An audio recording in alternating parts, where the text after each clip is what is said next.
What's up, guys, and welcome to today's video. My name is Will, here for a solo episode for you guys today. We're going to be talking about a game that Erica has not played, and that's called New World, the brand new MMORPG from Amazon Studios, who are apparently making games now, about to take over the world in every which way imaginable. And the reason we're talking about New World is because we just finished the open beta, and I got a chance to play the game, got a key myself, was able to play for at least a few different occasions, few nights, got a handful of hours in, and I want to talk about my first impressions for the game.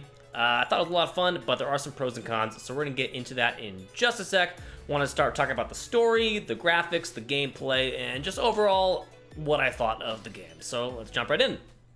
So what is New World? Well, basically it's, like I said, an MMORPG coming out from Amazon. It's basically like a crossover of the sort of traditional fantasy type stuff mixed, all blended in with like colonial era, I don't even know what, like alternate timeline kind of deal. It's a really interesting concept and something that I was really looking forward to because it's sort of refreshing, right? So many MMORPGs are just kind of these same sort of sword and shield, you know, dragons and fantasy and all that crap kind of rolled in just different variations, at least in my experience. And it was kind of cool to see something a little bit different. The game kind of, if y'all remember the game Greedfall from 2019, very similar aesthetic. There's even parts in the game where I thought maybe they kind of ripped off Greedfall, but that's neither here nor there.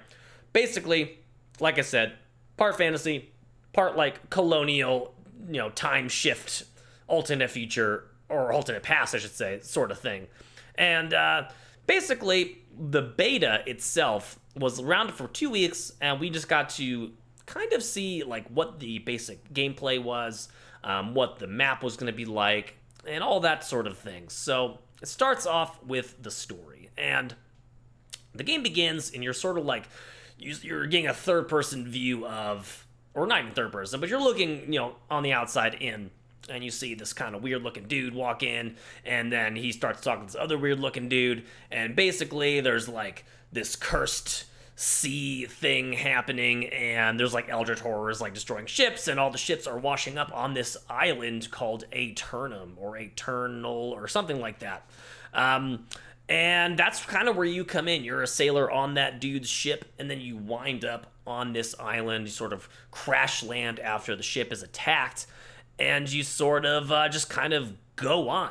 And you sort of find yourself with all the rest of the people who also crash landed on the island, who are the other players, of course. And you guys start going on missions and learning to survive on the island.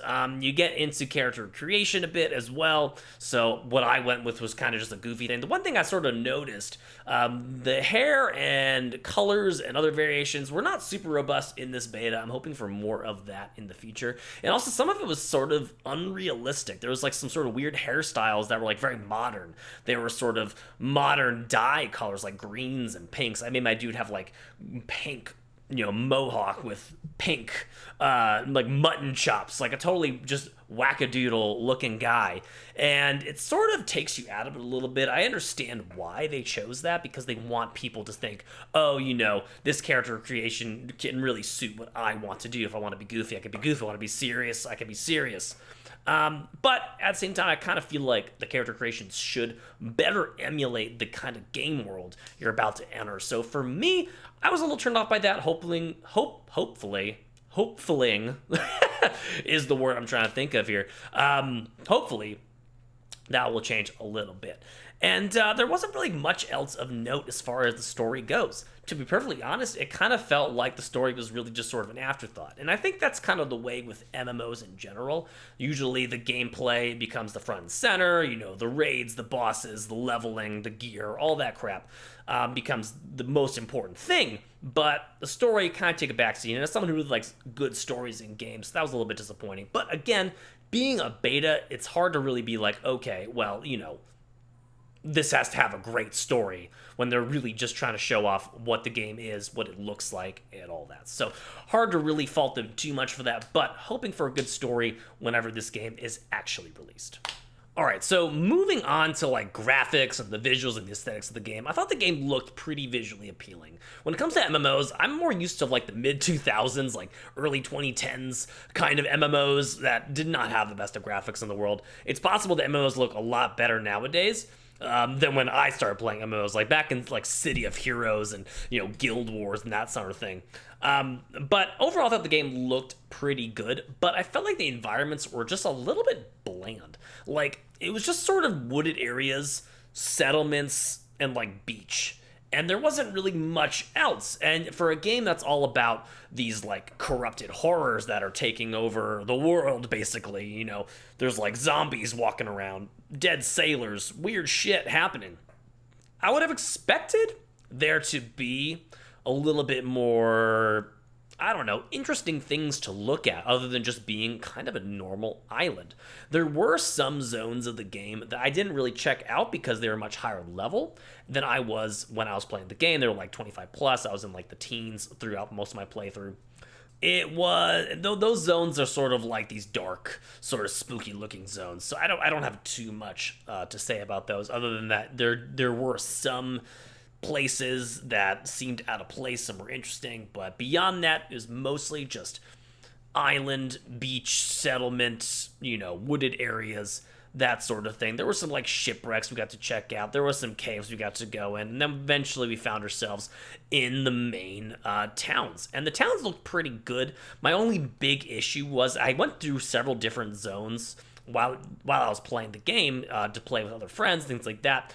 And it seemed like all the towns were more or less just slight variations of the other towns. And frankly, a lot of the zones were even kind of slight variations of each other. And it felt like a lot of things were sort of just copy pasted, which, I understand it's just a demo, but it would have been nice to see a bit more variation. You have this big map that is really cool and really awesome and something that I want to explore more once the game is available, but in my playthrough, I just didn't see much of that, and it was a little bit disappointing in that regard.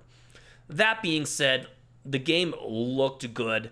It felt smooth, even on like my PC, which is not the best PC in the world. I'm sure people with higher power computers would be able to run this thing at higher FPS and things like that. But overall, the game looked really good on my system, and I'm sure it'll look good on yours if you choose to get the game. But again, hoping for some higher quality, just world, higher quality environments, more interesting things to do and see. And again, it is a demo, so I'm sure that will happen once the game releases. All right, so we've talked about the game's look and feel, but let's talk about the gameplay a bit. I feel like that's gonna be the most important thing anyway. Overall, this game is an action, adventure kind of RPG. There isn't really, those traditional RPG elements. There's not like a ton of choice matters sort of thing. This is really a hack and slash style game, and the combat did feel pretty good overall.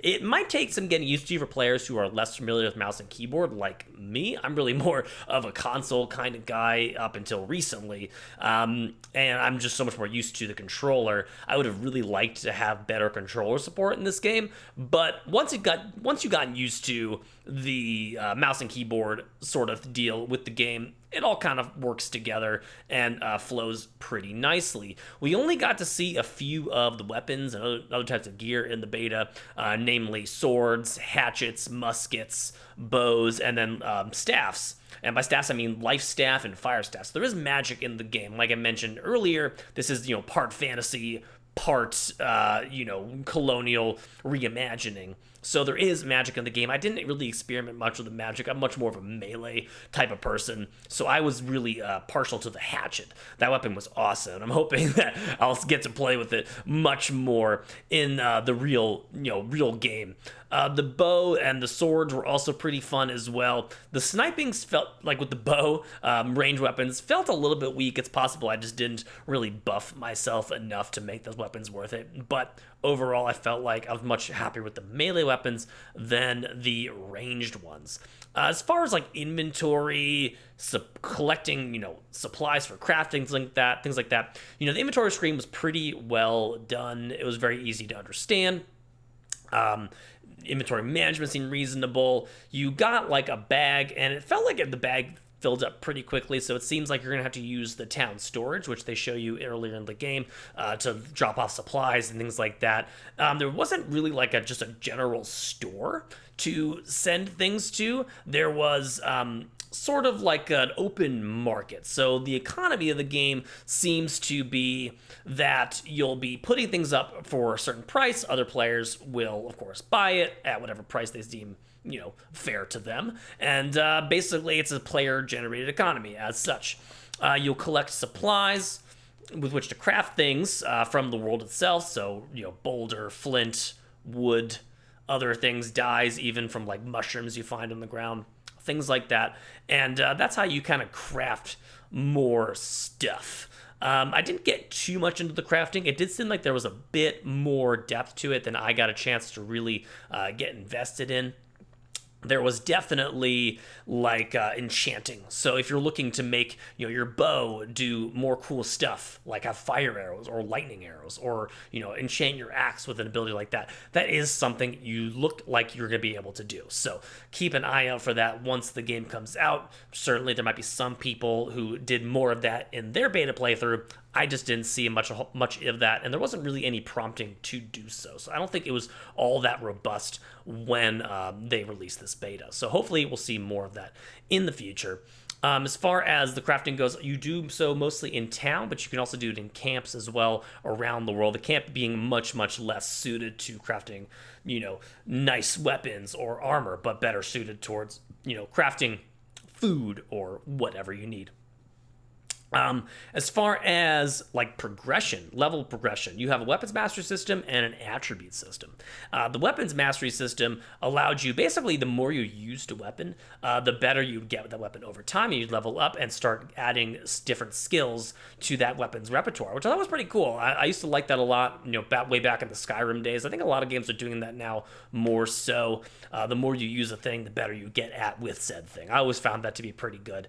And like I was saying earlier, the hatchet was my main squeeze, so that was a lot of fun to get the berserker mode and be able to throw axes and all that stuff. So definitely a cool weapons master system, and then that's supplemented by the attribute system, which is basically like your typical RPG sort of point system. You have your strength, your dexterity, your constitution, your intelligence. All that affects different aspects of your character, and that seemed pretty straightforward as well. One of the nice things I did notice about the progression system and the economy and the crafting and inventory and all that, it was very accessible. So if you're sort of on the fence, like I am typically with MMORPGs, I should say, even some RPGs too, where it can be a little bit complex, I felt like it was simple enough, but still having depth. So it was satisfying, I think, for me, and then it should be satisfying for most people. If you're looking for like super in-depth kind of level progression, like maybe certain ARPGs, like Diablo or whatever, this game probably won't have that in the level you're looking for, but for me, I think it was kind of perfect. Moving on to like the quests and the factions and other things, which are important to the gameplay. The quests we saw primarily were just fetch quests. You would go to an area, clear out all the enemies, collect these different things from, different chests you find, and that's the quest. And it was kind of rinse and repeat. And one of the main reasons I didn't really play till like a super high level in this beta was because I just didn't really find the quests that fun. And I understand MMORPGs tend to be this way. A lot of fetch quests are kind of the norm. But for me, I was really looking forward to, dungeons and raids and bosses. At the very beginning of the game, there's a boss, and then you just never see one up until, I presume, maybe later levels. So the questing needs to get better, in my opinion. If it doesn't, if it's really just kind of like go to a place, kill a thing, come back, that's kind of uninteresting to me. But if they're able to improve it, it'll be really awesome. And then the final component to the gameplay that I think is actually really important, and this is related to PvP. So all the PvP fans out there, all you multiplayer fans, this is a major aspect of the game, and that's the faction system. So once you get to a certain level, you get to choose a faction. Every player has a choice to 3 factions. Each of them has different benefits and kind of different lore in the game, and there should be one, for any personality. And then the game map is divided into these zones, and the zones can be controlled by different factions, and you kind of declare war on other factions and do these like big fort battles and have this big multiplayer games in order to take over new territories. And I didn't get to experience that. I remember one time I was playing and they said war was declared, but it wasn't going to happen for a couple days, so you had time to prepare. You can like build onto your town and your base and all that stuff with the town projects and other things to get yourself ready for those events. But then these are these major PvP events. And then between that, if you've entered a faction, once you get out into the world, you can do faction missions. And then these faction missions, you can turn on PvP play. So as you're going from place to place, you could run into an opposing faction and do battle with them. And I thought that was cool. We didn't get a chance to actually do that. Me and a buddy, we ran into some other faction, but they must not have had their PvP on. I was shooting a musket at them a bunch of times. Nothing happened. So it seems like players were fairly skittish at first to get into PvP. Maybe people are, waiting to find build guides and things of that nature. But PvP is there. I don't know how good it is. I wish I got to play it, but for all you PvP fans out there, stay tuned for more information on that. And as far as the rest of the gameplay goes, that was kind of it. So I'm looking forward to see what more they come up with once the game is fully released. So what did I think about the game overall? I would say it's fun. It's a good game. It's not perfect by any means. There's definitely some flaws. I'd like to see, like I said, better questing, better character creation, more weapons, maybe a little more to do in town. I'd like to see maybe kind of like an economy that doesn't exist purely within the player economy.